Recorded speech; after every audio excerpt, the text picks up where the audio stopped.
Quero te dizer, meu irmão, minha irmã, que às vezes acontecem coisas na nossa vida que a gente não entende por que está acontecendo. Às vezes a gente cai dentro de um buraco que a gente não consegue sair.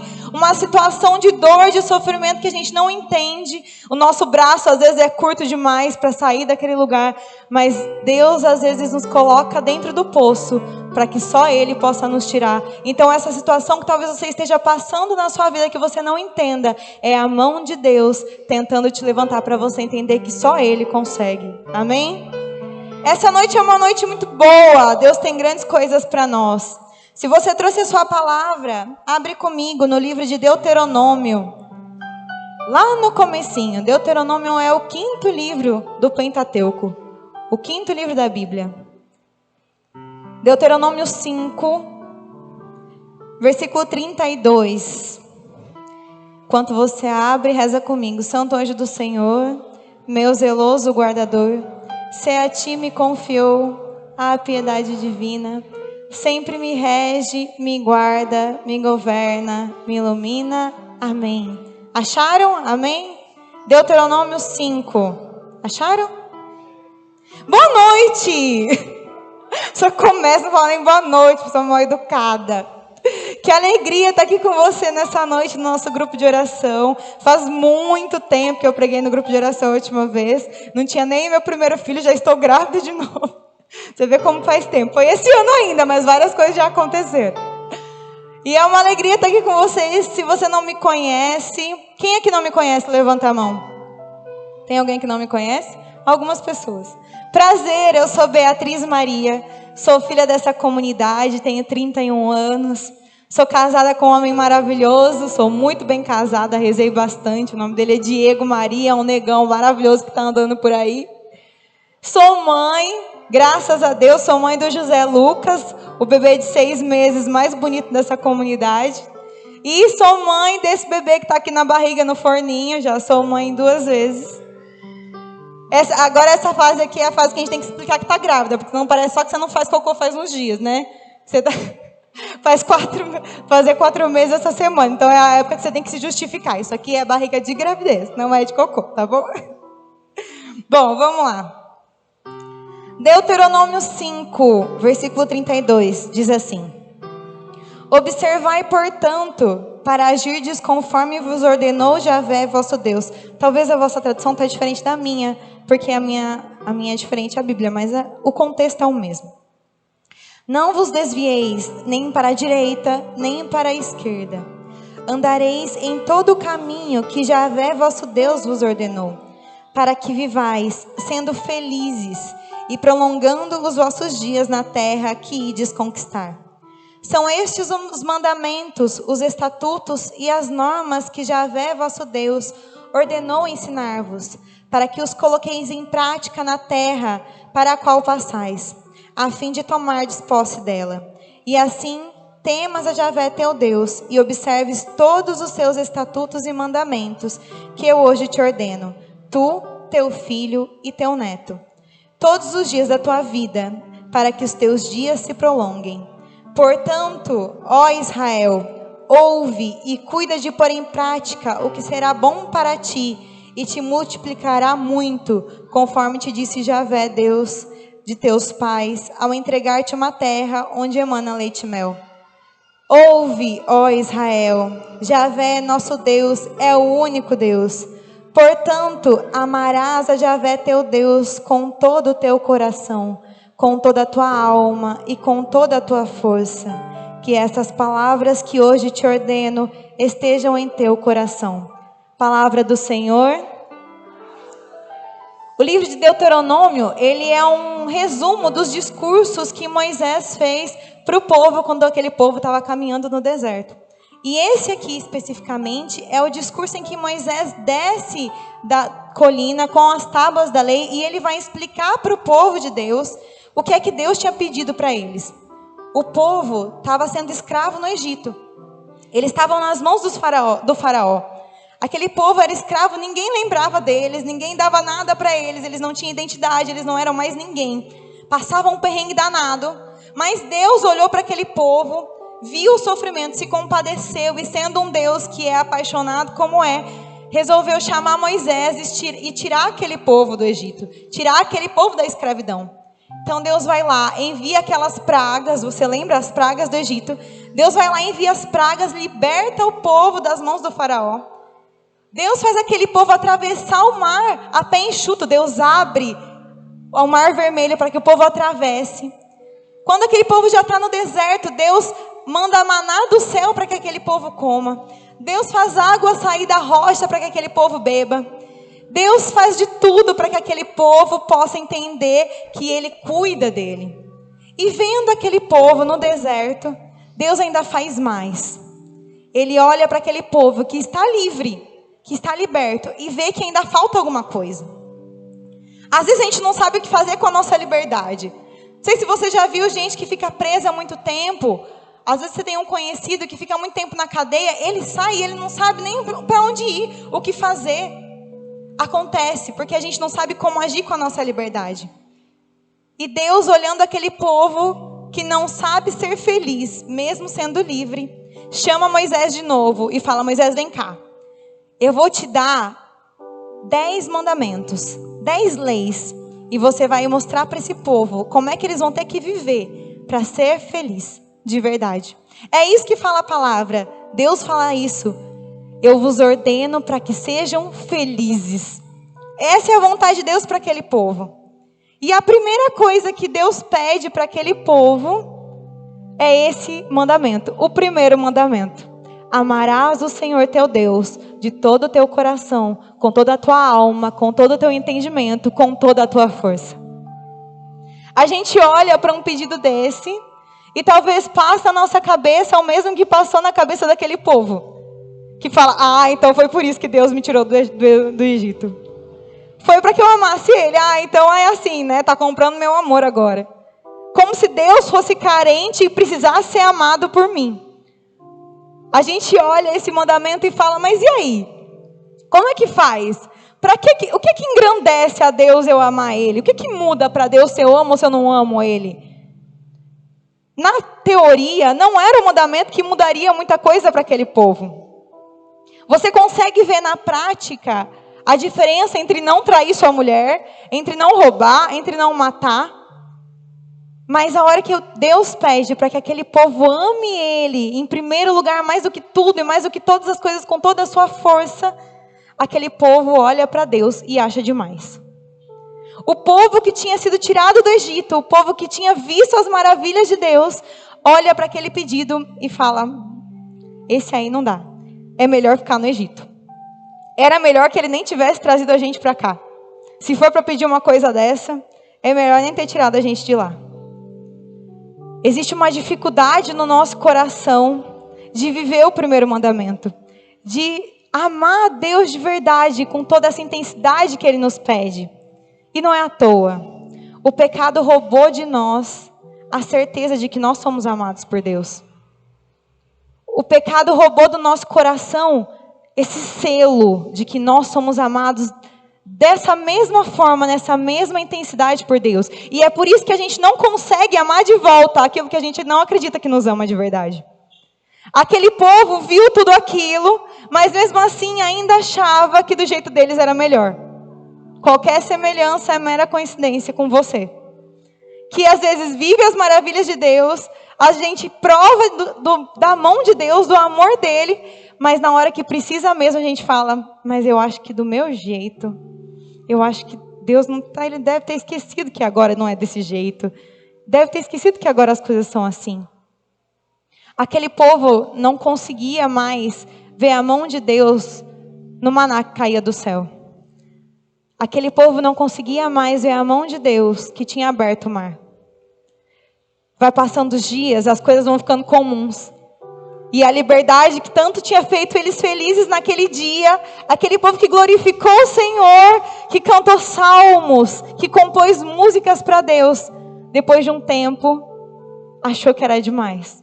Achou que não era amor. Tinha passado. A gente vive assim. A gente confunde amor com afeto. A gente confunde amor com quentinho no coração. Eu e você.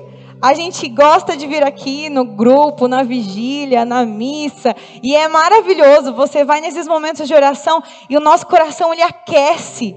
Parece que vem um sopro e realmente a gente se sente amado. Várias e várias vezes a gente passa por momentos de oração que parece que Deus está penetrando o amor dele em nós, não é verdade? Você sai daqui revigorado, se sentindo amado de verdade. Mas aí chega na sua casa, no outro dia, e aí você já não consegue mais ver o amor de Deus no pão que está em cima da mesa. Você não consegue ver o amor de Deus no carro que você tem para trabalhar, no seu emprego, na sua família, no seu dia a dia. A gente esquece das coisas que Deus faz. Parece que o pecado ele nos cega. Ele cega a nossa capacidade de entender que Deus nos ama de verdade. E São João, na carta dele, ele diz que Deus nos amou primeiro. Se a gente não entender que Deus nos amou primeiro, a gente nunca vai conseguir viver aquilo que Deus pediu. A gente nunca vai conseguir viver o primeiro mandamento de verdade. Deus quer que você o ame, não é porque Ele vai se engrandecer com isso. E nada muda para Deus se nós amarmos Ele ou não. Se hoje você quiser virar as costas e ir embora e falar, eu nunca mais volto para a igreja, nada, absolutamente nada vai diminuir da grandeza de Deus. A gente tem costume de dizer que Deus se alegra, Deus se entristece, mas é mais um costume nosso, porque Deus, Ele é pleno, Ele não precisa de nós. Nada que a gente faz diminui ou engrandece a Deus. Mas Deus, Ele quer que você ame Ele, porque amar Ele é o único jeito de ser feliz. Deus queria que aquele povo entendesse que aquelas regras, aquelas leis, esse amor acima de tudo, com todas as forças, com todo o entendimento, era o único jeito daquele povo ser feliz de verdade. Deus quer feliz. Por mais que às vezes pareça que custe, que é difícil, que a gente não consegue, esse é o único jeito. É o jeito que os santos encontraram. A gente não pode querer viver de quentinho no coração, porque o quentinho no coração vai passar. Amor não é afeto, amor é decisão. A gente tem que se decidir a amar a Deus. A gente tem que se deixar ser amado por Ele. A gente tem que romper a cegueira do nosso coração, que passa diante de uma cruz e já não entende mais que um Deus morreu por mim e por você. Você entende como a gente ficou cego, meu irmão? A gente não consegue mais ver a mão de Deus. O diabo roubou a nossa sensibilidade espiritual. A gente vive como se as coisas saíssem de nós, como se nós pudéssemos, como se nós fizéssemos. A gente consegue, a gente vai, a gente faz. Se não fosse Deus fazer chover o maná, aquele povo não tinha durado 2 dias no deserto. Se não fosse Deus fender a rocha, aquele povo tinha morrido de sede na primeira semana. Se não fosse Deus abrir o mar, aquele povo não tinha nem saído da escravidão. Você e eu, nós somos libertos. E essa é a primeira coisa que tem que cair no nosso coração. Essa é a primeira verdade que tem que cair no nosso coração, porque nós poderíamos estar em todos os outros lugares do mundo, mas se hoje você está aqui, se hoje você sentou num grupo de oração para ouvir a palavra de Deus e para viver o amor dele, é porque Ele já te libertou. É porque você já não está mais preso nas amarras da escravidão que te prendiam. Você já pode escolher por Deus. Você já é livre e só por isso a gente já devia amar Ele mais do que tudo. Porque tem gente no mundo que não consegue escolher por si mesmo. Você já conversou com um drogado? Ele não consegue fazer uma escolha. Você já conversou com alguém que vive no meio dessas ideologias, que vive no meio dessas coisas que colocam na cabeça da pessoa? Ela não consegue fazer uma escolha consciente, ela ainda é escrava. Mas você não, você está sentado aqui porque você foi liberto por Deus. Então essa é a primeira verdade que tem que cair no seu coração. Coloca a mão no teu coração agora e diz: eu sou livre. Com força, eu sou livre. Deus me libertou. É essa a certeza que a gente tem que ter. A primeira de todas: eu não vivo mais no Egito. Eu não posso ter saudade do Egito. Eu não posso ter saudade das cebolas que eu comia lá. Eu não posso ter saudade dessa escravidão. Eu não posso achar que Deus está pedindo muito, porque se Ele tivesse feito só isso, Só isso. Por mais que você esteja sentado nessa cadeira e você tenha 1 milhão de problemas. Sabe quando o André pediu para você interceder? Você fechou os olhos e você não sabia nem para qual problema rezar? Às vezes a gente está assim na nossa vida. Tem 1000 problemas. Tem na nossa casa, no nosso emprego, a nossa saúde, a nossa família, a nossa vida financeira. E a gente fala, meu Deus, eu vou rezar para quê agora? Por mais que talvez você esteja desse jeito, ainda assim você tem muito para glorificar a Deus. Você tem muito, você já deve muito, porque o Senhor já te fez livre. O povo que é livre, quando ele entende que é livre, ele canta salmos ao Senhor. Sabe, Silas e Paulo, eles estavam um dia presos porque eles estavam pregando a palavra de Deus e aqueles homens foram colocados na cadeia, acorrentados. Mas aqueles homens, eles entenderam que eles eram livres. Eles entenderam que Deus amava eles de verdade. Não havia cadeia, não havia problema que pudesse prender aqueles homens nessa terra. É por isso que no meio da dor, no meio do sofrimento, diz a palavra que Paulo e Silas cantavam hinos ao Senhor. A ponto de que a cadeia teve um terremoto e as paredes caíram. Porque nada pode conter um coração que é livre de verdade. Não basta ser livre do Egito. Você tem que entender, você tem que ter um coração livre. Não basta você estar sentado aqui, meu irmão. Você tem que viver como um homem livre. Um homem que foi liberto pelo Senhor. Uma mulher que foi liberta, que agora pode escolher por amar Ele. Escolher por ser feliz de verdade. Foi para a liberdade que Cristo nos libertou, diz Paulo. Você é livre, meu irmão. Você é livre. E a segunda coisa que tem que cair no teu coração é esse amor. Esse amor que não é um amor que acontece só quando a música toca ou quando a pregação acontece. Esse amor que te sustenta vivo. Sabe? Coloca a mão no teu coração agora, com os olhos abertos mesmo, e sente o teu coração. O meu está aceleradíssimo, porque eu fico nervosa de pregar. Mas você está sentindo o teu coração bater, né? É uma coisa tão básica. Tão básica. Mas agora faz o seu coração parar. Alguém conseguiu? Talvez a Rayane, que a Rayane é meio zicada do coração, talvez o coração dela tenha parado. Do resto você não consegue. É engraçado porque a gente não consegue simplesmente, eu não quero mais viver. Tira a minha vida. Não consigo. Ai, agora eu não quero mais, cansei. Não é assim. Aquilo que te sustenta, aquilo que te faz vivo, você não tem nem controle sobre isso. Se você está vivo agora, não é porque você quer. É porque Deus está fazendo teu coração bater. Se seu pulmão está se enchendo de ar, não é porque você está pensando, agora eu tenho que respirar. Agora eu tenho que respirar. Respirar. Não. É Deus que te sustenta. É Deus que faz você viver, meu irmão. Gente, isso é uma coisa tão idiota, mas se a gente não fizer esse pensamento, essa memória, a gente vai viver como um povo que quer comer cebola de novo. Meu Deus. Você está aqui respirando, teu coração está batendo. Tua casa está um caos. Teu trabalho está um caos. Tua saúde, sei lá. Mas você está aqui. Deus está te sustentando. É esse amor. Não é um amor que vê geral. Não é um amor que olha aqui e vê uma manada de gente com camiseta de igreja. Não. É um amor que te olha individualmente. Deus não pediu o povo me ame, Ele pediu você me ame, Natália. Você me ame. Deus não quer ser amado pelo povo, Deus quer ser amado por você, porque é assim que Ele nos ama. É assim que Ele te olha. O teu coração não bate no mesmo ritmo do dele, que não bate no mesmo ritmo do dele. Porque é assim que Deus se preocupa conosco, de forma individual. A cruz. Eu tenho uma cruz lá em casa, né? O Edinho que me deu ela quando a gente ficou noivo. É uma cruz toda chagada, toda arrebentada. Jesus está bem dilacerado nela. E esses dias eu gosto de rezar olhando a cruz. Gabriel me ensinou que se eu não for uma mulher da cruz, eu não vou ser mulher nenhuma. E isso nunca saiu do meu coração. E eu gosto de rezar olhando para aquela cruz. E esses dias eu falei, meu Deus, como eu tô insensível a isso. Como a gente se acostuma com essa imagem? Você passa diante de uma cruz e no máximo você faz porque você está acostumado. No máximo você faz aquele sinal da cruz que mais parece um negócio assim, né? Joga um sal grosso em você mesmo. E a gente vai vivendo como se aquilo não fosse nada.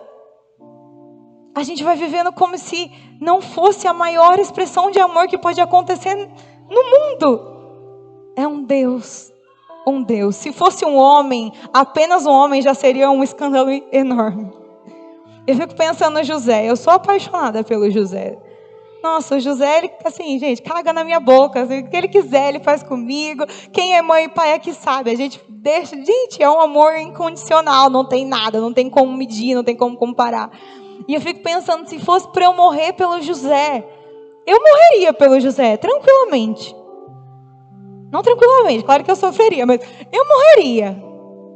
E isso já é, você vê às vezes um ato de amor, um ato de heroísmo, e você fala, caramba, é demais. E a gente esquece que não é só um homem que morreu por nós, é um Deus que não precisava ter feito isso. Não precisava. A gente não merecia. A gente nunca mereceu. Se você ainda olha para a cruz e não entende a dimensão desse amor de um Deus que se esvazia até morrer nu, sozinho, numa cruz. Essa cruz é muito bonita ainda. Diz a tradição que não dava para ver que era um homem. E não era um homem, era um Deus. E foi por mim e por você. E só isso tinha que bastar para a gente amar Ele mais do que tudo nesse mundo. Com toda a nossa força, com todo o nosso entendimento, com toda a nossa alma. Mas não basta. E aí Deus faz como Ele fez com aquele povo no deserto. É fome que você tem? Toque o pão. Me fala, meu irmão, minha irmã, quantas providências você já não provou na sua vida? Quantas vezes você estava precisando de um emprego, precisando de um dinheiro, precisando de alguma coisa para comer, e Deus mandou. Quantas vezes você já não tinha de onde tirar, a solução não tinha mais como ser humana, e Deus mandou. Ele não precisava ter feito isso. É além. Ele já tinha te liberto, Ele já tinha te dado a vida dele numa cruz, mas mesmo assim Ele vai e faz a mais. Eu, ruim do jeito que eu sou, se eu fosse Deus, eu tinha mandado aquele povo a se virar no deserto, meu filho. Que eu já abri o mar, já fiz de tudo, agora, ó, taca ali pau e vai para a terra prometida. Mas Deus não é assim. Deus, Ele se preocupa. É um amor preocupado com você. Um amor que se ocupa de você. Um amor que pensa em você. Quantas vezes você não estava com vontade de comer alguma coisa, você chegou em casa e tinha exatamente aquela coisa? Você acha que sua mãe por acaso lê mente? Você acha que quem foi que inspirou aquela pessoa a fazer aquela comida para você? É Deus. Que quer te amar de um jeito para você se sentir amado de verdade. E mesmo assim, ainda custa, porque custa, viver o primeiro mandamento. Eu nunca me esqueço quando a gente gravou Meu Amor é Você, e o André falou essa frase e foi espontânea, porque a gente nunca tinha rezado com isso, mas o André disse, nós queremos viver o primeiro mandamento, Senhor. Você já ouviu essa gravação? É a primeira gravação do Meu Amor é Você, lá naquela casa antiga. E eu falei, meu Deus, a gente tem que viver o primeiro mandamento. Quantas vezes, meu irmão, minha irmã, você vai se confessar e você até esquece de confessar esse aí? Porque a gente não sabe viver o primeiro mandamento. Levanta a mão aqui, quem é que ama a Deus com toda a sua alma, com todo o seu entendimento, com toda a sua força, com toda a sua alma? A gente não sabe viver isso. A gente não sabe nem como é que confessa isso. Dá uma vergonha porque parece que não é nem mandamento. E na verdade é o mais importante deles. A gente acha que Deus quer de nós o mesmo que Ele nos dá. Grandes coisas. Coisas grandiosas, coisas inimagináveis. Mas não é isso. Eu sofri muito quando eu engravidei do José e eu tive que me afastar das minhas funções da comunidade. Eu sempre fui muito ativa dentro da comunidade. Desde que eu entrei, eu era membro do conselho da comunidade, membro do governo da comunidade. Eu era secretária do André, eu era do núcleo de eventos, eu fazia 1000 coisas. Eu pregava, eu arrumava, se chegasse aqui, tivesse uma vassoura, eu estava varrendo. Se tivesse alguma coisa para lavar lá na frente, eu estava lavando. Eu sempre estava fazendo alguma coisa. Eu gostava muito. Mas aí, quando eu engravidei do José, e já estava com aquele barrigão, né? O André começou a naturalmente me tirar das coisas, porque não tinha como, né? A pessoa com aquela barriga gigantesca, uma criança pendurada no braço, você querer continuar no mesmo ritmo que você tinha. E eu sofri muito com aquilo. Sofri muito por não poder fazer para Deus as mesmas coisas que eu conseguia fazer antes. Eu já não podia pregar, eu já não podia organizar um evento, eu já não podia nem varrer. Eu chegava lá na cozinha, Érica, sai daqui. Você não vai lavar louça com esse barrigão. Eu falava, gente, eu não estou amputada, eu só estou grávida. Mas parece que Deus queria me educar. Eu tinha que fazer outra coisa. E eu tive que aprender que Deus queria de mim, naquele momento, outra forma de amor. Porque existe gente que realmente vai para a missão, entrega a vida, vai na África, evangeliza, e essa pessoa com certeza ama a Deus e glorifica a Deus. Mas se a gente ficar preso nessa situação, nenhum de nós vai conseguir amar a Deus de verdade. Porque 99,999% de nós tem uma vida comum. O celular acorda, 6h30 da manhã desperta, aí você enrola lá 5 minutos, aí você levanta, toma um café, vai para o trabalho, volta para casa. A nossa vida é essa. Se a gente esperar grandes coisas para amar a Deus, a gente vai falhar e vai confessar esse pecado o resto da nossa vida. É bonito ver, e eu gosto muito disso, porque eu tive que rezar muito com isso, que Deus me vê. Deus te vê. Te vê. Lá na sua casa, na sua vida sem graça. Sabe aquela vida sem graça que você tem todo dia? Você já viu quando tem Big Brother, A Fazenda, sei lá, algum reality show? E no final, depois da novela, passa o resumo do dia, né? Passa lá 15 minutos do que aconteceu no dia daquele povo que está lá confinado. E aí você vê, e tem briga, e não sei o quê, e é uns 15 minutos agitado, né? Mas existe um negócio que chama pay-per-view. Não sei se você já ouviu falar. Tem gente que é doida e assina o pay-per-view. E aí eles assistem aquele povo lá 24 horas por dia. 24 horas, você fica lá, você liga lá no pay-per-view e você pode ver o povo do Big Brother fazendo de tudo. Acorda, fica lá olhando nada. E aquela coisa sem graça. E um dia eu fui rezar e eu fiquei pensando, falei, meu Deus, a minha vida é tipo pay-per-view para Deus, né? Não tem nada acontecendo, nada assim. Se fosse 15 minutos só, ainda estaria no lucro, seria interessante, né? Porque você consegue até separar uns 15 minutos interessantes do seu dia. Ai, fiz tal coisa, falei com alguém, fiz isso aqui de bom. Mas no geral, a sua vida é um tédio. Mas Deus olha para essa vida. Eu tive que entender que Deus olhava para mim lá na minha casa. Não era mais organizando um evento, não era mais pregando, não era mais... Era lá na minha casa. Passando pano na minha cozinha. Lavando a minha louça. Organizando a minha gaveta. Fazendo compra no mercado. E Deus, atentamente, olhava para aquilo. Deus olha para a sua vida. Olha para a sua vida porque Ele quer ser amado dentro da sua vida. Deus olhava para aquele povo no deserto e Deus não queria daquele povo grandes feitos. Deus queria que aquele povo desse prioridade para Ele. Deus queria ser o centro da vida daquele povo. E isso a gente pode fazer fazendo qualquer coisa. Essa é a maior maravilha que Deus pode fazer por nós. Deus não espera grandes tempos, grandes coisas para ser glorificado. Tem uma despedida na missa que o padre fala: glorificai a Deus com as vossas vidas, ide em paz e o Senhor vos acompanhe. Glorificai a Deus com a sua vida.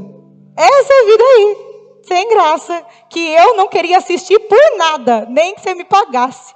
Mas Deus quer. Ele quer ser amado por você, nesse dia a dia sem graça que você tem. Santa Teresinha, ela, minha santa de devoção, ela entendeu isso como ninguém entendeu. E ela fazia pequenas ofertas para Deus. Todos os dias. Santa Teresinha entendeu que ela não tinha nada para dar para Deus de volta. Ela fez o primeiro caminho, ela entendeu que ela era muito amada. Santo Agostinho diz, como não amar de volta esse amor? Como não amar de volta? E esse era o combustível do coração de Santa Teresinha. Como é que eu não vou amar de volta? E essa tem que ser a sede do nosso coração. Como é que eu não vou amar de volta esse amor? E Santa Teresinha fazia coisas muito pequenas. Porque ela tinha uma saúde frágil, ela era só uma menina, ela não conseguia dar nada para Deus. Ela queria ser missionária, mas ela não foi missionária. Ela queria ter saúde para fazer jejum, mas nem isso ela tinha. Ela não conseguia ofertar grandes coisas para Deus. A passagem que eu mais gosto da vida de Santa Teresinha é um dia que ela estava doente. A madre não tinha deixado ela fazer nada. Ela não podia trabalhar, ela não podia fazer jejum, ela não podia fazer nada para ofertar para Deus. E aí, ela tem uma crise de tosse. Ela pega um lenço e tosse. E ela sente que sai um líquido.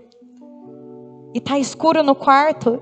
E ela fala para Deus, Deus, eu não tenho nada para te ofertar. Hoje eu não te ofertei nada. Mas eu tô morrendo de curiosidade de olhar o que tem nesse lenço.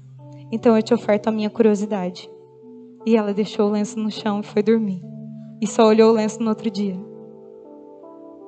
Se eu olhar para isso, eu não vou dizer que não é nada. Mas poucas pessoas no mundo agradaram tanto a Deus como Santa Teresinha. Porque ela entendeu que esse Deus apaixonado olhava para a vida dela. Olhava para a vida dela. E em cada pequeno ato que ela fazia, ela conseguia amar e glorificar o Senhor. Paulo diz, quer comais, quer bebais, tudo fazeis para a glória de Deus. Se você comer querendo amar a Deus, Ele vai se sentir amado por você. E é para isso que você nasceu. É aí que você vai encontrar felicidade. Não tem outro jeito. Se você ficar procurando felicidade em outra forma de viver, que não seja amando a Deus, você vai achar como eu que sua vida é entediante. Mas se em tudo você vê uma oportunidade de amar de volta esse Deus que te amou primeiro, todos os seus dias vão ser grandiosos. Não existe ato pequeno quando é feito com muito amor. Um dia eu fiz um retiro chamado Via Amores, né? E nesse retiro eu fiz uma confissão. Essa confissão nunca saiu do meu coração. Eu confessei para o padre exatamente dessa minha vaidade. Dessa minha necessidade de querer fazer as coisas para ser vista. As coisas grandes, as coisas que todo mundo aplaude, que todo mundo vê. E o padre, ele era de uma sabedoria divina.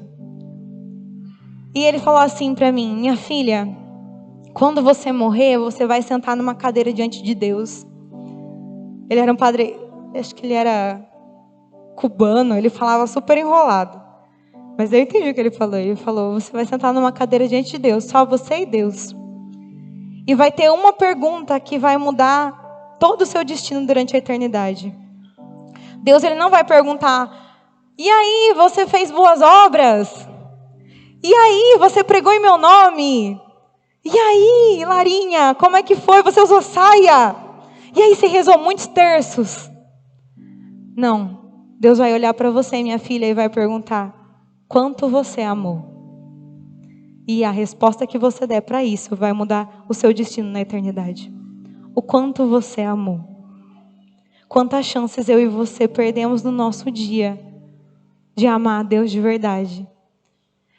Quantas chances a gente perde porque a gente esquece que Ele nos amou primeiro. É por isso, meu irmão, minha irmã, que hoje você tem que fazer um ato de fé. Uma certeza tem que ser criada no teu coração a respeito desse amor de Deus por você.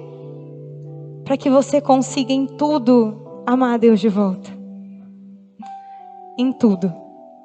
Nessa mesma confissão, o padre pegou uma florzinha. Tinha garrafinhas assim de vidro lá.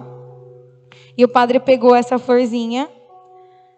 E era uma margaridinha bem insignificante. Sabe margaridinha que a gente usa de decoração de festa? E ele pegou essa margaridinha e colocou na mesa e falou assim, minha filha, você reparou nessa flor a hora que você chegou? Eu falei, não, padre. Na verdade, eu não tinha reparado mesmo, porque tinha margaridinha em todo o retiro. Fazia parte da ornamentação. E aí o padre falou assim para mim, essa margaridinha, ela tá morrendo, minha filha, sabia? Ela estava lá no pé, viva, dando tudo. E aí alguém foi lá e arrancou ela. arrancou a margarida, colocou num vasinho e tacou aqui em cima da mesa. Daqui 2 dias, mais ou menos, ela vai ter secado e morrido. Ninguém vai lembrar que a margarida estava aqui. Vão pegar ela num saco e jogar no lixo. Mas hoje, nem eu nem você demos mais glória ao Criador do que essa margarida, porque ela fez o que ela tinha que fazer. É esse o sentimento que a gente tem que ter. A gente tem que dar glória ao nosso Criador, fazendo coisas que talvez ninguém perceba, que ninguém veja, que não dê mérito para ninguém, mas que a gente saiba que Ele nos vê. Ele nos vê. Se a gente fizer com amor, como aquela florzinha que deu tudo. Ninguém percebia, mas Deus percebia. E ela deu glória ao seu Criador. E ela amou a Deus de volta. A criatura fez o que tinha que fazer. É isso que nós temos que fazer. No nosso dia. No nosso dia a dia sem graça. Acordar com disposição de amar a Deus. Pede isso para Deus hoje. Que amanhã, a hora que o seu despertador toque, você se levante com ânimo novo, com fôlego novo, com desejo de glorificar a Deus, com desejo de amar esse Deus de volta. Que quando a oração acabar, a música acabar, a luz apagar, o seu coração não se apague. A sua vida tem que ser uma música de louvor a Deus. Você não pode depender de instrumento, você não pode depender de ministração, de gente te motivando. O que tem que te motivar é a certeza de que você é livre e livre para amar o Senhor. Essa é a certeza que tem que ter no nosso coração hoje. Foi para isso que Deus te trouxe. Talvez a gente veio para cá e a gente vem para cá cheio de tribulação no coração, querendo interceder para tudo, resolver um monte de problema. Quando eu fui para aquele retiro, era um retiro de cura interior e eu cheguei lá com uma lista de coisas para Deus resolver. Falei, Deus, eu quero perdoar essa pessoa aqui, quero resolver isso aqui, quero fazer isso aqui. A gente chega a curar Deus com um monte de coisa. Mas hoje Deus te trouxe aqui pelo mesmo motivo que um dia Ele me levou naquele retiro. Porque Ele quer que você entenda que Ele te ama e que de volta você precisa amar Ele para ser feliz. Deus te quer feliz. Deus te trouxe aqui porque Ele está vendo que você está correndo e não está descansando. Só existe um lugar para descansar e é no amor de Deus. Se você continuar correndo por correr, meu irmão, minha irmã, daqui 2 metros você vai parar, daqui 2 quilômetros você vai parar, daqui 20 quilômetros você vai parar. Se você não correr com o combustível certo, que é o amor dele, uma hora você para. Então hoje, sai daqui com esse propósito. Eu preciso deixar Deus me amar primeiro. E eu preciso ter certeza desse amor para poder amar Ele de volta.